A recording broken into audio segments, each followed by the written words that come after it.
우리나라 기독교의 실상은 교회 강단의 설교와 밀접한 관련이 있겠지요. 네. 보통은 본교회에서 신앙생활을 하기 때문에 다른 교회의 실상을 잘 알기는 사실은 쉽지 않습니다. 생각하건대 대부분 우리의 교회와 같은 그러한 설교가 다른 교회에도 동일하게 또 강단에서 선포가 되겠거니 아마 이런 생각을 보편적으로 할 수 있을 것입니다. 목회 데이터 연구소가 최근 한국교회 설교 실태 조사를 발표한 바가 있습니다. 아주 최근 내용이에요. 그 가운데 설교 내용을 보면 강단에서 선포되는 설교 주제의 1위는 위로와 치유 그리고 격려 설교로 대략 47% 정도로 그렇게 소개됩니다. 이와 같은 내용의 설교와 더불어서 현실 문제 해결 류의 설교 16%, 이 둘을 포함을 하면 전체 설교의 약 60%가 좀 넘죠. 성도들의 정서적 돌봄, 현실 극복에 강단 설교가 집중되어 있는 것으로 드러납니다. 그런데 주목해 볼 것은 강단에서는 위로와 격려 그리고 현실 문제 해결 설교를 하면서도 정작 한국교회에 필요한 설교, 한국교회에 정말 절실하게 필요한 설교가 무엇이냐라고 하는 이 질문에 대해서는 응답 목회자의 61%가 그리스도 중심의 복음 설교가 필요하다고 압도적으로 응답을 했다고 해요. 더불어서 목회 데이터 연구소의 김진양 부대표는 목회자의 60%가 본문 중심의 강해 설교가 한국교회 강단에 절실하게 필요한 설교 방식이라고 그렇게 이제 꼽은 것으로 알려져 있는데, 이유인즉슨 성도들을 진정으로 변화시키고 또 영적으로 성장시키는 힘은 인간적인 위로를 넘어서 복음에 있기 때문이라고 그렇게 들려주고 있습니다. 우리 교회와 살짝 이제 좀 비교해 볼 수 있는 그런 기회가 되겠죠. 여러분이 출석하고 있는 한뜻교회 강단에서 나오는 설교는 이 가운데 어떤 류인가요?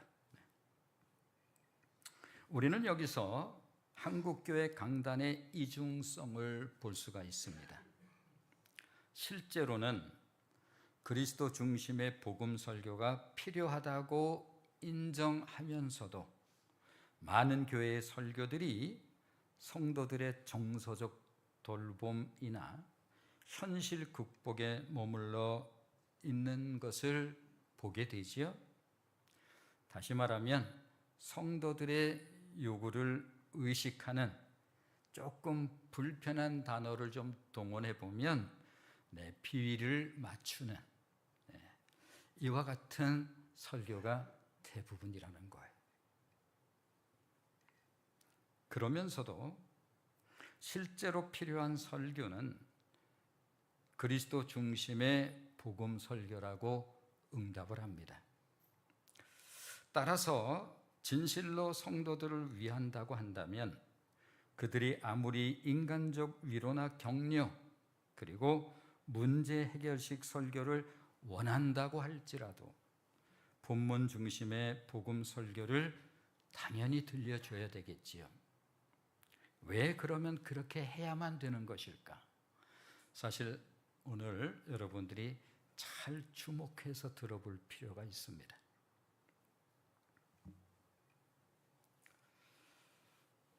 사실 여기에는 매우 중요한 이유가 있습니다. 그렇습니다. 인간적 위로, 격려, 문제 해결류의 설교가 당장은 마음에 썩 나쁘지 않겠죠.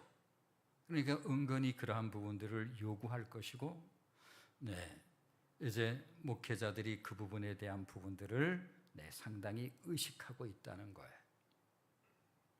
그래서 듣기에 달큰한 그런 설교라 할지라도 결코 성도들의 성장에 전혀 도움이 되지 않을 뿐만 아니라 결정적으로 중요한 것이 무엇인가 하면 진실로 저들의 축복과 상관이 없다는 거예요.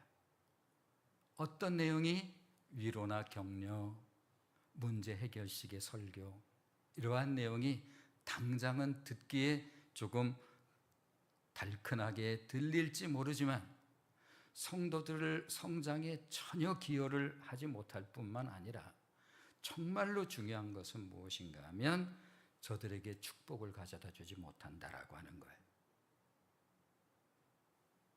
그것은 마치 아이들이 입에 달콤한 과자나 사탕을 요구하지만 실제로 건강에 도움이 되지 않는 것과 같은 이치라고 할 수가 있겠습니다.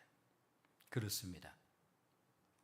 참된 축복은 인간의 요구나 인간의 바람으로부터 나오는 것이 아닌 것입니다.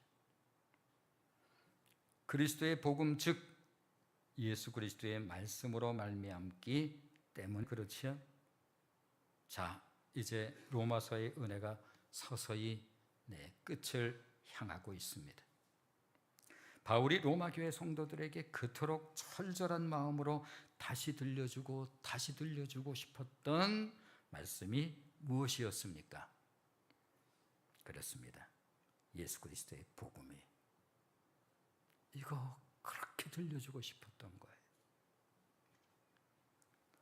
바울이 예루살렘으로부터 일루리곤까지 그 먼 거리를 향해 열정으로 전했던 것이 무엇이었습니까? 그렇습니다. 그리스도의 복음입니다. 그러나 아직 바울의 복음의 열정은 식지 않았습니다. 그의 심장은 뜨거운 열정으로 서바나를 향하고 있음을 볼 수가 있는데, 자, 로마서 15장 오늘 본문 23절 말씀을 보시면, 자, 23절 같이 읽습니다. 시작. 이제는 이 지방에 일할 곳이 없고 또 여러 해 전부터 언제든지 서바나로 갈 때에 너희에게 가기를 바라고 있었으니, 바울은 다시 한번 서바나에 대해서 또다시 언급하는데 28절 말씀을 한번 보시면 같이 읽겠습니다. 시작. 그러므로 내가 이 일을 마치고 이 열매를 그들에게 확증한 후에 너희에게 들렸다가 서바나로 가리라. 그렇다면 서바나는 어디일까?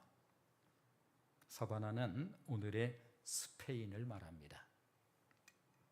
당시에는 스페인 반도 전체를 일컬어서 서바나라고 불렀고, 서바나를 문명세계의 끝으로 본 거예요.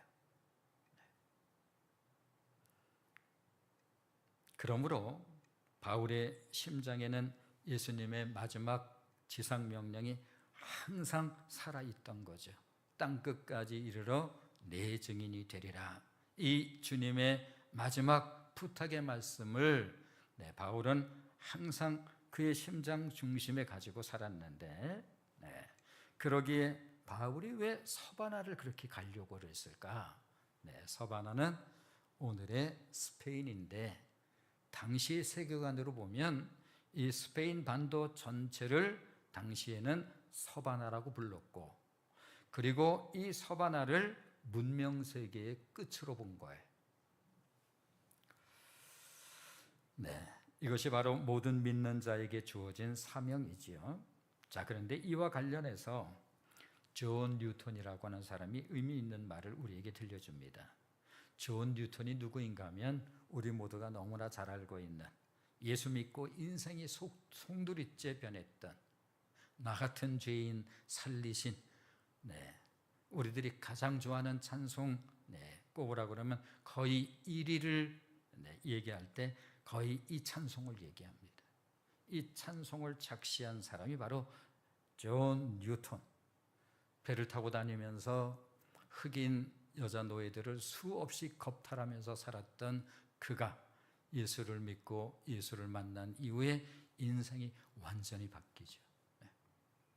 이 복음이에요. 그가 이렇게 들려줍니다. 우리 신앙생활의 경험을 통해서 반드시 발견하는 세 가지 놀라운 체험이 있습니다. 첫 번째는 무엇인가 하면 내가 죄인이라고 하는 사실에 대한 발견이에요.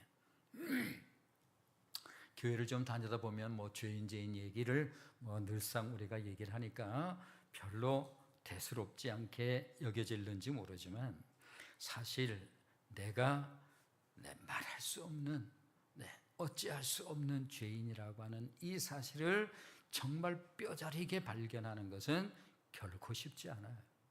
그래서 많은 경우에 죄인이라고 누군가 그러면 마음속으로 발끈해지는 이유가 바로 이런 이유예요. 결코 쉽지 않습니다. 다시 말하면 하나님의 특별한 은혜가 없이는 이 발견 못해요. 그래서 예수를 못 믿는 거예요. 자기가 죄인이라고 하는 사실을 절절하게 어쩔 수 없는 죄인, 말할 수 없는 죄인이라고 하는 사실을 발견하게 된다면 어떻게 예수를 안 믿겠어요? 두 번째는 그럼에도 불구하고 하나님은 그런 나를 용서하신다는 이 놀라운 사실. 더불어서 세 번째는 그런 나를 하나님께서 쓰시고자 하신다는 것입니다. 그런데 이 사명을 생각하면 한편으로 우리 마음이 위축되죠. 그도 그럴 것이, 나의 연약성, 하나님이 나를 사용하신다? 그게 기분으로는 썩 나쁜 것 같진 않은데, 이게 실제로 하나님께서 나를 쓰시기를 원하신다라고 내가 이 부분들을 나에게 실제적 적용을 하면 그때부터 이게 간단치 않죠. 왜냐하면 나의 연약성 때문에 그래요. 내가 어떻게 이런 마음이 들지요? 저에게도 그러겠지요.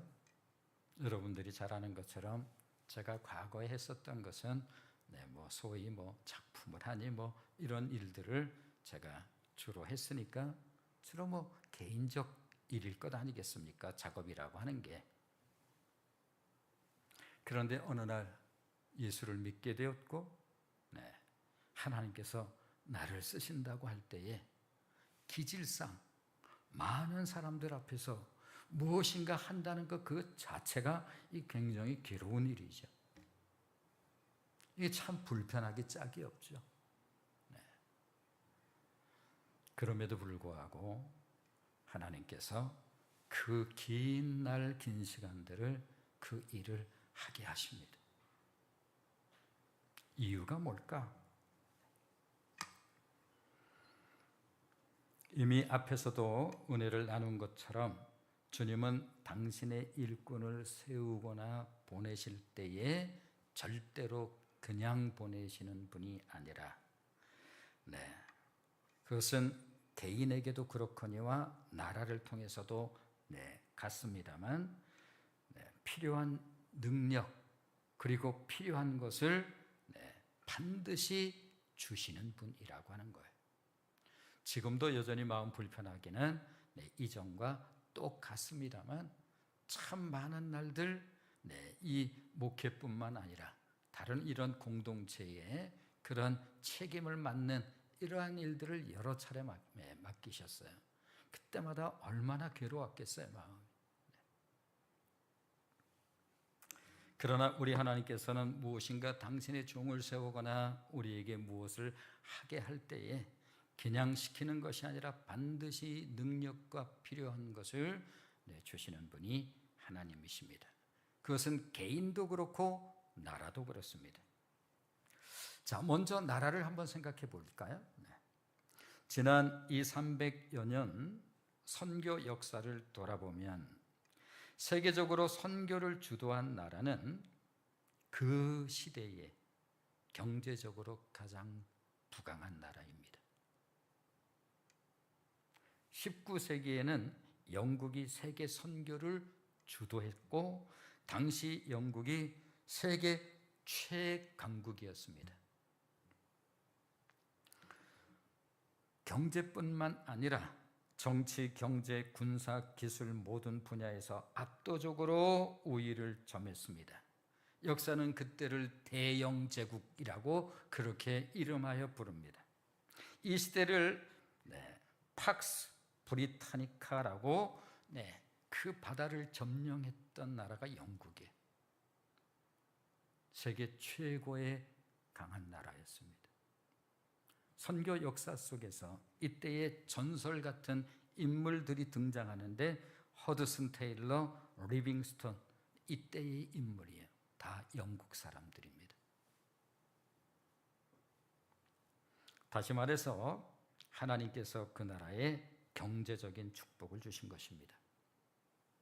20세기에 들어와서 미국이 선교를 주도하지요. 지난 세기 세계 선교와 구제의 80%를 미국이 감당합니다. 미국은 여러 면에서 세계 최고의 강국이라는 사실을 우리가 지금도 인정할 수밖에 없죠. 그러면서 제가 가끔 표현을 하죠. 모르죠. 앞으로는 지켜볼 일입니다만. 하나님 앞에 계속 순전할 것인가? 아니면 변질되어 갈 것인가? 이것은 또 다른 얘기예요. 그런 의미로 보면 세계 최고의 빈국이었던 우리나라를 오늘 세계의 부강한 나라로 만드신 이유를 짐작을 해볼 수가 있겠죠. 단순하게 경제적인 어떤 그러한 풍요로움뿐만 아니라 일반 역시 하나님께서는 다른 분야에 있어서도 하나님께서 으뜸이 되게 하신다고 신명기 28장의 약속이 하나님의 약속 안에서 그대로 이루어지는 것이구나. 그러나 복음이 들어갔다고 모든 대륙이 미국처럼 세워지는 것은 아니에요. 우리들이 잘 아는 것처럼 상식으로 알고 있는 것처럼 미국이라고 하는 아메리카 신대륙 큰 땅이 있는데 그 땅에 그 영국의 청교도들이 예수 좀 잘 믿겠노라고 그러한 마음 가지고 그 대륙에 발을 디뎠던 나라의 시작이 오늘의 미국이에요. 복음이 들어갔다고 모든 나라들이 우리나라처럼 복음화되는 것은 아니라고 하는 사실을 얼마 전에도 함께 나누었습니다. 그렇습니다. 축복에는 사명이 있다는 사실을 우리는 역사를 통해서 이해를 해볼 수가 있습니다. 그렇다면 하나님은 개인에게도 이와 같은 능력을 주시나요? 물론이지요.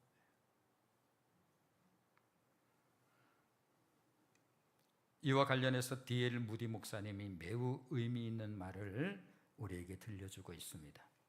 천국에 도착하게 되면 성도들이 꼭 한 가지 후회할 점이 있다는 거예요. 그게 뭐죠? 그렇습니다.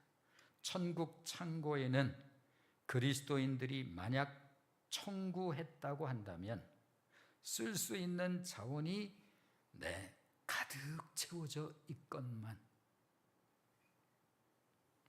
그래서 기도만 했더라면 사용할 수 있는 무한대의 능력이 있음에도 불구하고 그리스도인들이 그 능력을 사용하지 않았다는 거예요.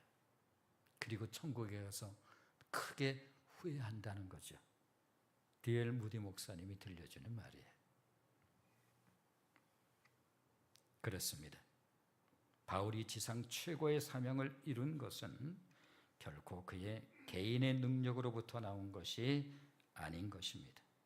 그러므로 분명하고 확실한 것은 그것이 나라이든 개인이든 우리에게 필요한 공급의 실체는 하나님이시죠. 말씀드렸던 것처럼 저는 많은 사람들 앞에 그렇게 서서 무언가 하는 것을 결코 생각을 해본 적도 없고 원한 적도 없어요. 관심도 없었고 제 기질과 성향에 맞지도 않습니다.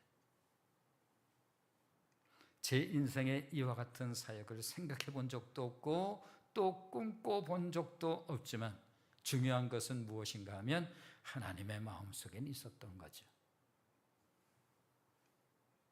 그리고 결코 짧지 않은 그 시간, 우리 하나님께서 이것을 할 수 있도록 그렇게 지금까지 우리 하나님께서 함께 하신 경험을 저도 가지고 있습니다. 자, 이제 로마서가 서서히 막을 내리는 자리에서 우리들이 반드시 알아야 할 것이 있습니다. 우리들의 삶에서 가장 중요한 것이 있다고 한다면 그것은 무엇일까요? 그렇습니다. 생명이에요. 스스로 한번 대답을 해보십시오. 내 인생에 가장 중요한 것이 있다면 그것은 뭘까? 생명입니다. 생명이 끝나면 모든 것은 끝나는 거예요. 그렇다면 가장 중요한 우리의 생명을 구원하는 것이 그리스도의 복음이라고 한다면 우리의 모든 축복은 무엇으로부터 오는 것일까? 중요한 거예요. 정말로 지금부터는 중요해요. 이제 여러분들이 정말로 잘 경청하고 잘 정리를 하셔야 됩니다. 한 가지 하나님께 감사한 것은 사람들이 요구하는 것은 거의 비슷해요. 위로, 격려해주고, 아주 단순하게 표현하면 머리 쓰다듬어주고.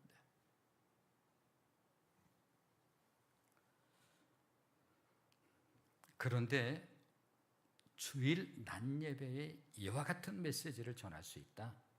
그건 정말 그 교회가 굉장히 단단한 교회라고 하는 증거예요. 자, 지금부터 잘 들어보세요. 우리의 생명이 가장 중요합니다. 삶 속에. 그래서 예수님도 이렇게 말씀하셨어요. 창고를 크게 짓는 자를 향해서 예수님이 네가 창고를 크게 졌고 이제 잘 먹고 잘 살아보자, 잘 누려보자. 그런데 오늘 밤에 내가 너의 생명을 데려가면 그것이 무슨 의미가 있겠어? 그렇습니다. 생명이 전부예요. 자, 그런데 우리 생명을 구원하는 것이 그리스도의 복음이라고 한다면 우리의 모든 축복은 어디로부터 오는 것일까? 우리의 모든 축복은 무엇으로부터 오는 것일까? 그렇습니다. 그리스도의 복음으로부터 오는 거예요. 확인해 볼까요? 자, 로마서 8장 32절입니다. 로마서 8장 32절. 다시 한번 읽어보겠습니다. 같이 읽습니다. 시작. 자기 아들을 아끼지 아니하시고 우리 모든 사람을 위하여 내주신 이가 어찌 그 아들과 함께 모든 것을 우리에게 주시지 아니하겠느냐. 자기 아들을 아끼지 아니하시고 우리 모든 사람의 생명을 위하여 내주신 이 하나님이 어찌 그 아들과 함께 모든 것을 우리에게 주시지 아니하겠느냐. 그렇습니다. 꼭 기억하세요. 우리의 모든 복은 하나님의 아들 안에 있는 거예요. 성경이 축복의 책이 맞지요? 성경은 누가 뭐래도 축복의 책 맞습니다. 그렇다면 성경이 축복의 책인 이유는 성경은 하나님의 아들 예수 그리스도에 관한 책이기 때문에 그렇습니다. 자, 이제 아시겠지요? 그러기에 이 은혜의 비밀, 축복의 비밀을 누구보다 잘 알고 있었던 바울은 그리스도의 일꾼으로서 분명한 종의식을 가지고 있었어요. 한번 들어보시겠습니까? 갈라디아서 1장 10절입니다. 같이 읽습니다. 시작.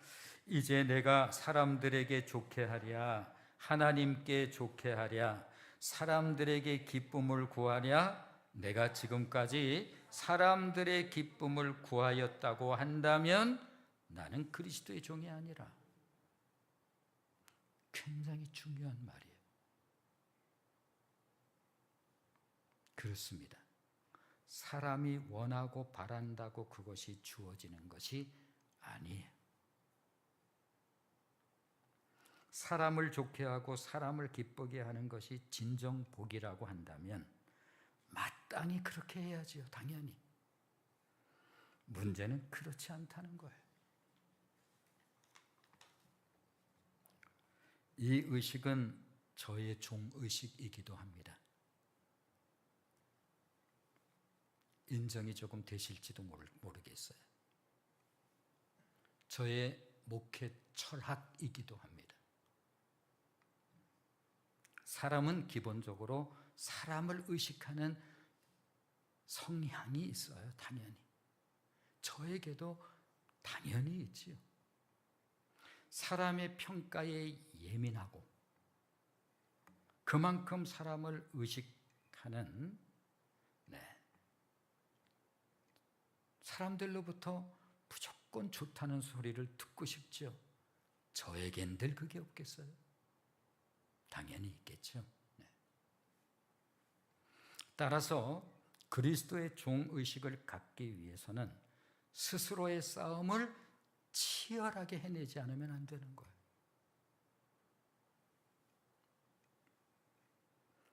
어느 때는 제 생각에 이런 마음이 들 때도 있어요.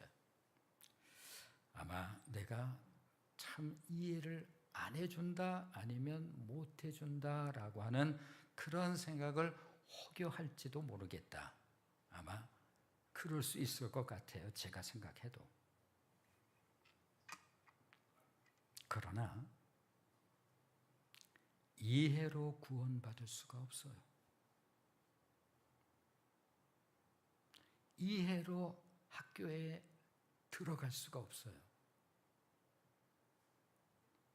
이해로 축구볼이 골인 될 수가 없어요. 올해는 태풍도 많이 불고 또 비가 또 너무 많이 왔고 그러니까 어쩌겠어요. 열매가 좀 많이 맺혀야지. 그래도 그런 법이 없어요. 태풍이 오면 나뭇가지를 받치고 또 받치고 그래서 가능하면 태풍에서 견디도록 또 과실이 떨어지지 가능하면 않도록 애를 쓰는 거예요. 모든 삶은 이 원리에서 벗어나질 않아요. 그래서 가끔 기도에 대한 이야기를 할 때 그러면 이해를 못 해주는 것 같은 느낌을 혹여 받겠다. 그럴 수 있겠죠. 그럼에도 불구하고 정확한 것을 가르쳐 줘야 돼요. 이제 사명이에요. 자, 예수님이 그렇게 하셨어요. 얼마나 많은 사람들이 기대를 가지고 예수님께 몰려왔겠습니까?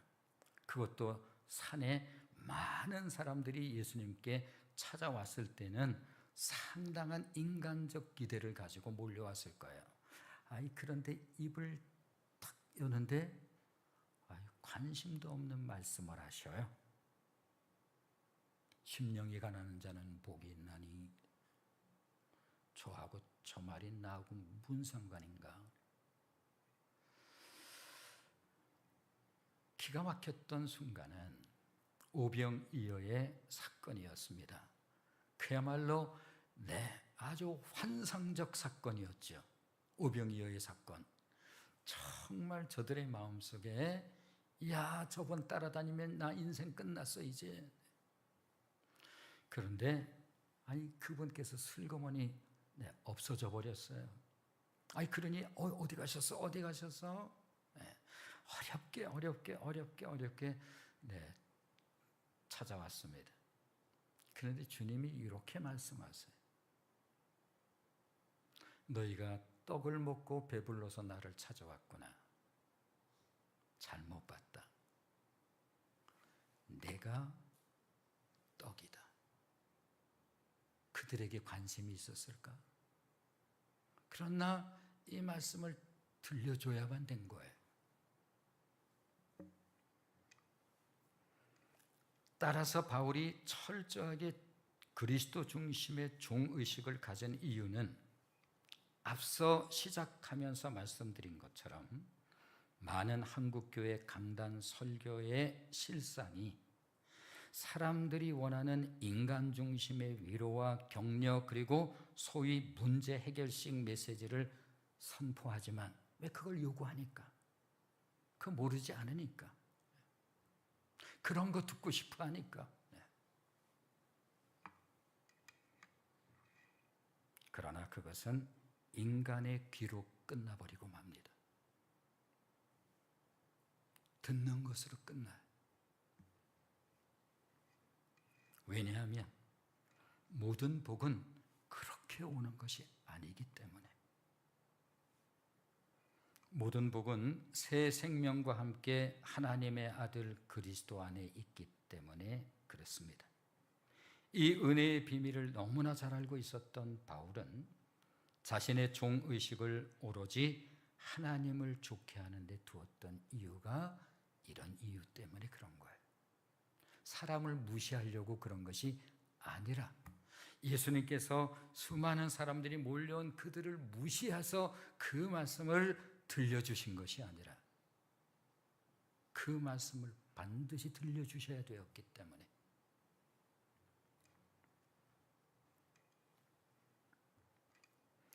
그렇습니다. 이것이 진정으로 성도를 위한 것이라고 하는 사실을 너무나 잘 알고 있었기 때문에 바울은 로마서를 이제 서서히 끝내가면서 로마교회 성도들에게 직접 만나서 주고자 하는 선물이 있다고 이렇게 들려줘요. 자, 오늘 본문 29절 말씀을 보시면 29절 같이 읽습니다. 시작. 내가 너희에게 나아갈 때에 그리스도의 충만한 복을 가지고 갈 줄을 아노라. 그렇습니다. 바울은 분명하고 선명하게 들려주지요. 내가 너희에게 갈 때에 그리스도의 충만한 복을 가지고 가노라. 그러므로 우리들은 성경적 복 이해를 바르고 건강하게 가질 필요가 있는데 지금부터가 중요해. 자, 지금부터 이제 잘 들으세요. 그리고 여러분의 축복관 복 이해를 가지고 왔다 갔다 이러나 저러나 이제 그러한 류의 신앙관을 가져서는 안 돼. 병원에 갔는데 그 병원 의사가 보니까 이 환자가 수술에 대해서 너무 이렇게 아주 두려워하는 마음을 가지고 있어요. 그렇다고 수술 안 해도 괜찮아요. 그냥 이 약 한 먹으면 됩니다. 이렇게 말하면 안 돼요.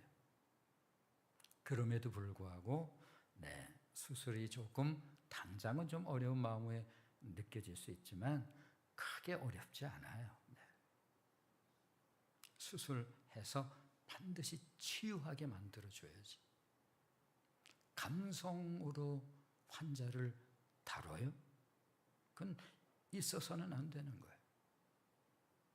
자, 잘 들어보세요. 지금부터. 하나님께서 인간을 창조하시고 제일 먼저 그들에게 필요한 것을 주셨는데 그것이 무엇인가 하면 복이에요. 복. 확인해 봅니다. 잘 아는 내용이기도 하고요. 자, 창세기 1장 28절 상반절만 보겠습니다. 창세기 1장 28절 상반절 같이 읽겠습니다. 시작. 하나님이 그들에게 복을 주시며 하나님이 그들에게 이르시되 생육하고 번성하여 땅에 충만하라. 그렇습니다. 피조물인 인간에게 가장 근본적으로 필요한 것은 창조주로부터 나오는 복이에요. 그분이 지으셨기 때문에 너무나 잘 알아요. 우리에게 복이 필요하다는 사실을. 그래서 인간을 지으시고 하나님께서 가장 먼저 하신 일이 무엇인가 하면 복주심이에요. 자, 그런데 그 뒤에 이런 내용이 있지만, 인간들이 그렇게 또 타락해 갔어요. 하나님께서 보다 못해서 홍수로 세상을 심판하시고 노아와 노아의 가족으로부터 이제 새롭게 시작하는 이 두 번째 시작에 있어서 하나님께서 무엇을 제일 먼저 하셨는지 한번 확인해 보겠습니다. 자, 창세기 9장 1절 말씀을 보시면 창세기 9장 1절 같이 읽습니다. 시작. 하나님이 노아와 그 아들들에게 복을 주시며 그들에게 이르시되 생육하고 번성하여 땅에 똑같군요. 네, 그렇습니다. 제일 먼저 하나님께서 하신 일이 복 주심이에요.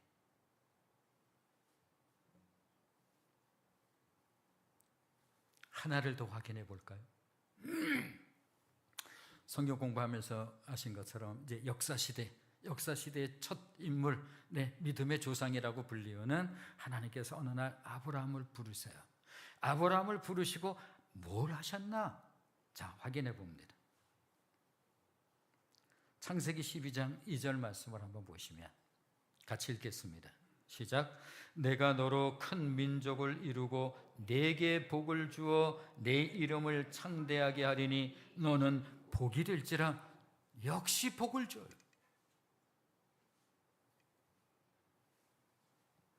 요구한 것입니까? 하나님께서 주신 것입니까? 요구해서 받은 게 아니에요. 하나님께서 주신 거예요. 심지어 아브라함을 향해서는 이렇게 네가 복이야. 그렇다면 하나님께서 아브라함을 부르신 이유가 무엇일까? 복 나눔이라고 할 수 있어요. 이 복 나눔이 그의 사명이에요. 그래서 그 다음 절에서 땅의 모든 족속이 너로 말미암아 복을 얻을 것이다, 이렇게 말씀하세요.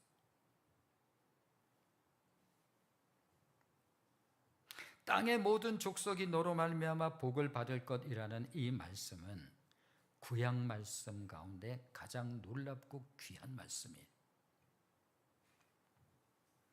자, 그런데 이 말씀의 약속이 누구를 통해서 성취되는가 하면 마태복음을 딱 펴면 가장 첫 자리에 아브라함과 다윗의 자손 예수 그리스도를 통해서요. 이게 그리스도를 통해서 성취가 돼. 그러므로 바울이 깨달아요. 바울이 훗날 이 신약의 지상 최고의 예수쟁이, 신약의 거봉, 이 바울이 깨달아요. 그러면 하나님께서 그때 아브라함을 부르시고 약속하신 복이 복음이구나, 이걸 깨달아요. 갈라디아서 3장 8절 말씀을 보십니다. 갈라디아서 3장 8절 같이 읽겠습니다. 시작. 또 하나님이 이방을 믿음으로 말미암아 의로 정하실 것을 성경이 미리 알고 먼저 아브라함에게 복음을 전하되, 그때 하나님께서 하신 이 말씀을 바울이 뭐라고 표현하는가 하면 갈라디아서에서 아브라함에게 복음을 전하셨다라고 그렇게 들려줘요. 이게 복음이에요. 모든 이방인이 너로 말미암아 복을 받으리라 하였느니라. 그렇다면 성경이 말씀하고 있는 복의 실체가 뭘까? 정확하게 알아야 돼요. 그래야지 이상한 신앙생활을 이제는 정리할 수가 있어요. 지긋지긋하게 정리를 못 하더라고요, 그렇게. 또 그거 가지고 있고, 이해하는 듯 하다가 또 그거 가지고 있고, 이걸 반복을 해요. 성경이 말씀하고 있는 복의 실체 무엇이죠? 예수 그리스도예요.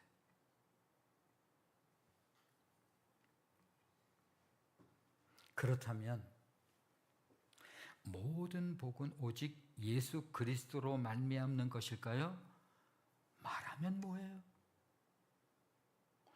구원은 예수 그리스도로 받지만 구원은 뭐 성경에 예수님이 십자가에 우리 죄를 위해서 죽으셨다면서요. 그러니 예수님을 통해서 우리가 구원받는다는 것은 이해가 되어지는데, 그리고 뭐 복 있잖아요. 그리고 그것만 가지고 우리가 또 살 수는 없잖아요. 이해되지요.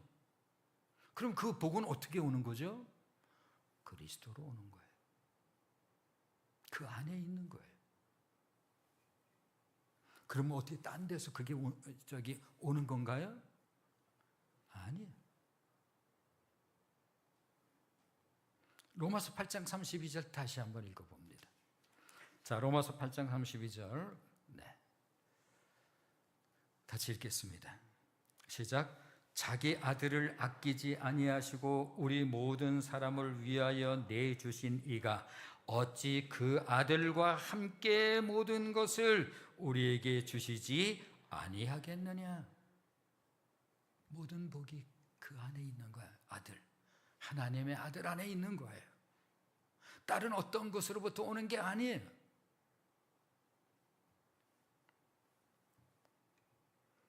그렇습니다. 예수 안에 구원의 복은 말할 것도 없거니와 다른 모든 복까지 들어있는 거예요.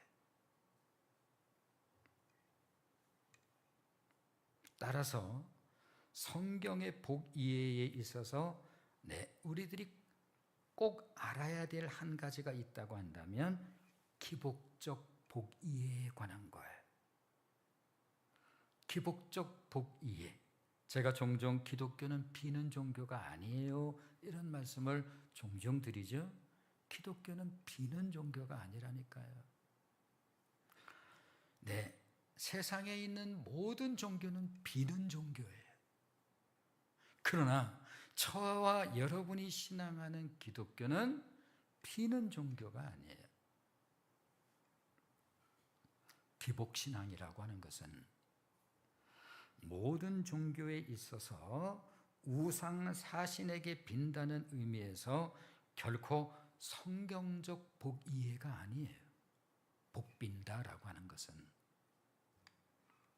그것은 인간의 욕망으로부터 나온 거예요. 하나님께서 최초의 인류에게, 그 다음 다시 출발하는 노아에게, 그리고 믿음의 조상이라고 하는 아브라함에게 불러서 제일 먼저 하신 것이 복주심이에요.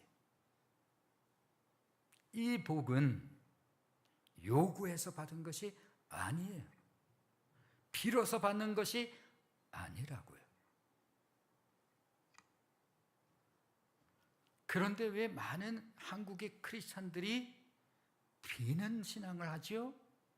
그것은 나름대로 모든 종교에 이와 같은 영향이 들어있기 때문에 그래요. 한국의 문화라고 하는 것이 무속문화고, 그래서 어렸을 때는 무수히 동네에서 여기서 굿하고 저기서 굿하고, 여기 점쟁이 찾아다니고 저기 점쟁이 찾아다니고. 자, 그래서 우리나라가 가지고 있는 백그라운드가 이 무속적 문화이기 때문에 한국의 기독교가 들어와도 여전히 비는 종교라는 그런 의식에서 벗어나질 못해요. 다시 말씀드리지만 기독교는 비는 종교가 아니에요.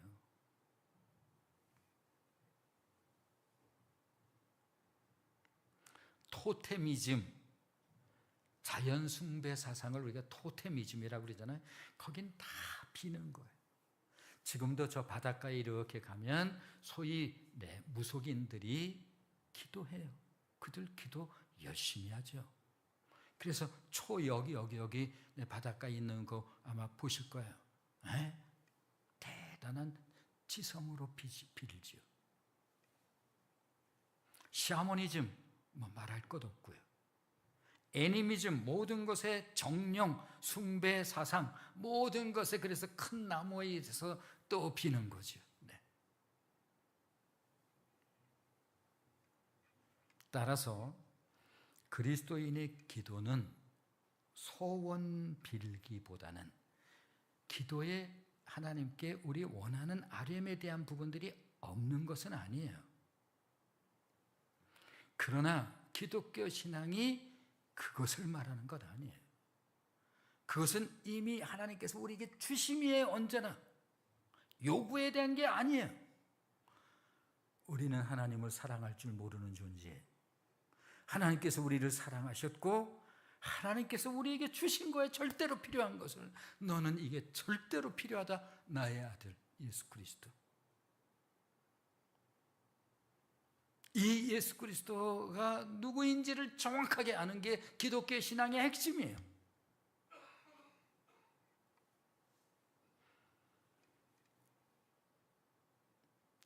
그러므로 크리스찬의 기도는 소원 빌기에 있는 게 아니라 우리를 축복하시기를 기뻐하시는, 그렇게 우리를 축복하시려고 하는 이 열망이, 제가 가끔가다 표현하는 것처럼 하나님께 복받기를 그렇게 나름대로 그 열망보다 하나님이 우리를 축복하시는 그 축복하시고자 하는 열망을 비교할 수 없는 거예요. 머리부터 발끝까지예요. 우리를 향한 게 내 삶의 전부예요. 나를 향한 하나님의 축복하심에 대한 마음. 그 하나님과의 관계를 말하는 거예요. 기도가 그 하나님과의 선관계를 말하는 거예요. 에녹이 300년 동안 하나님과 동행했던 그러한 마음을 말하는 거예요. 우리 하나님과, 그래서 내가 너희 안에 너희가 내 안에, 이런 말씀들을 성경은 우리에게 들려주고 있는 거예요. 그런데 여전히 빌려오는 거예요. 제가 특별 새벽 기도를 별로 우리 교회에서 안 하는 이유예요. 특별 새벽 기도의 목적이 내가 뭔가 쟁취하려는 시작으로부터 시작하는 거예요. 그리고 그것이 끝나면 빠이빠이 하고 안 나올 결심을 이미 하죠. 이 신앙이 아닌 거예요.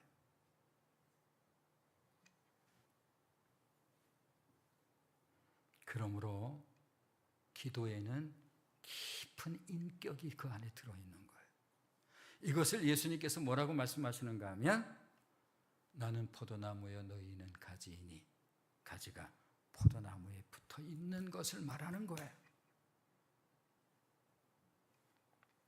자, 이제 이해가 되시죠? 바울이 그의 인생을 통틀어서 발견한 게 뭐예요? 바울이 그의 인생 통틀어서 구약에 대한 박사였어요. 네. 그 인생 전부를 통해서 발견한 게 예수 그리스도예요. 예수 그리스도를 발견하고는 이렇게 말을 해요. 예수 그리스도와 십자가 외에는 어느 것도 알지 아니하기로 작정했다. 이런 표현이에요. 예수 그리스도와 십자가 외의 모든 것은 배설물로 여겼다. 아니, 저분이 저렇게 사고가 빈약한 분이 아닌데 무슨 말을 저렇게 극단적으로 해? 그것은 그대가 모르는 것입니다. 왜냐하면 예수 그리스도가 전부라는 사실을 발견한 거예요. 누가? 바울이. 그리고 이걸 열심히 전하는 거예요. 오늘날 많은 크리스찬들이 그럼에도 불구하고 예수를 은근히 제쳐놓고 소위 신앙생활이라고 하는 것을 해요. 자, 정확하게 이해되죠? 그건 신앙생활이 아닙니다. 종교생활이라고 말하는 거예요. 신앙이라는 이름이 그 안에 붙어 있을 뿐. 그러므로 예수가 누군지를 정확하게 발견하는 것, 이게 신앙이에요. 기도하겠습니다. 자비로우신 우리 아버지 하나님, 은혜와 사랑을 감사를 드립니다.